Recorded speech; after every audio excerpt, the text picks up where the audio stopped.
حاجات والله فرض احتمال يعني بس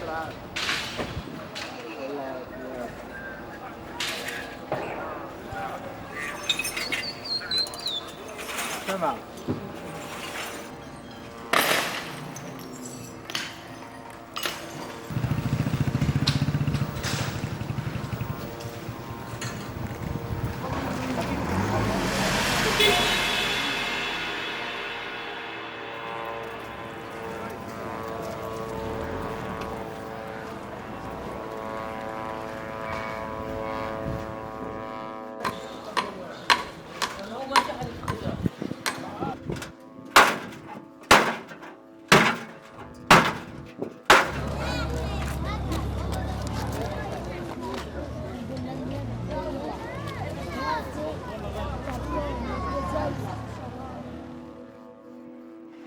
نفتتح يومنا بتفقد من نحب، من نجا من الحرب ومن ارتاح منها.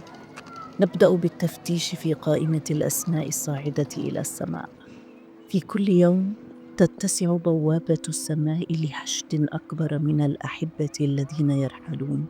في كل يوم تزيد الأسماء وتتسع السماء، ونحن ما نزال ننتظر، ونحن ما نزال بأكفنا المتعبة نكافح أمواج الموت.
دخان، غبار، بارود ثقيل يهبط على قلب المدينة، وفي غيوم الدخان تلك ببرونة رضيع لم يكملها بعد، سبحة جد كان قلقا من الصباح، نظارة كاتب كان يستقرئ الحاضر، صوت مكسور أمام طفلها الذي يقول: يا ماما، أريد رغيف خبز.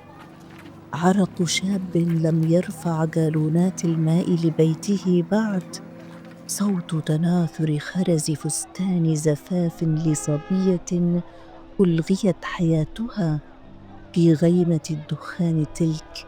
هذه رواية لم تكتمل، ونهاية لم تبدأ بعد.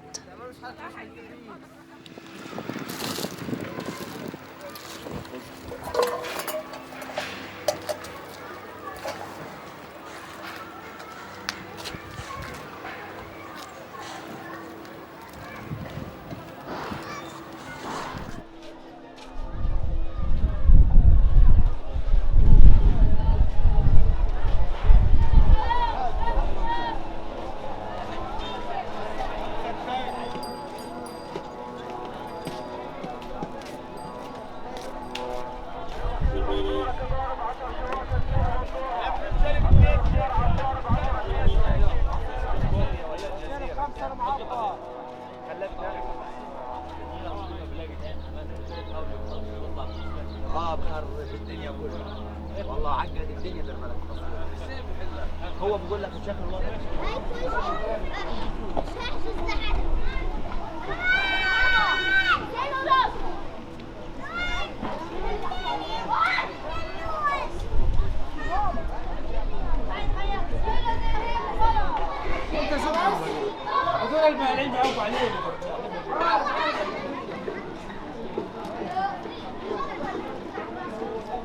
قوافل الشهداء سلسلة ممتدة امتداد الوجع الفلسطيني الثقيل، كلهم أسماء، كلهم أوطان مؤجلة، وكلهم أبجدية أبدية نازفة.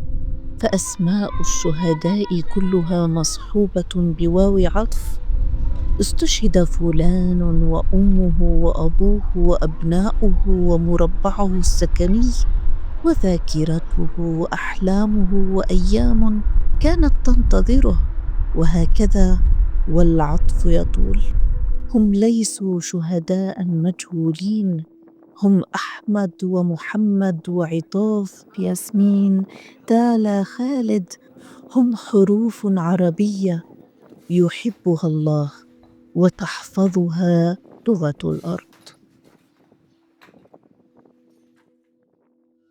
روح يا ماما يوم جوا روح شوف العزة وين؟ انا والله من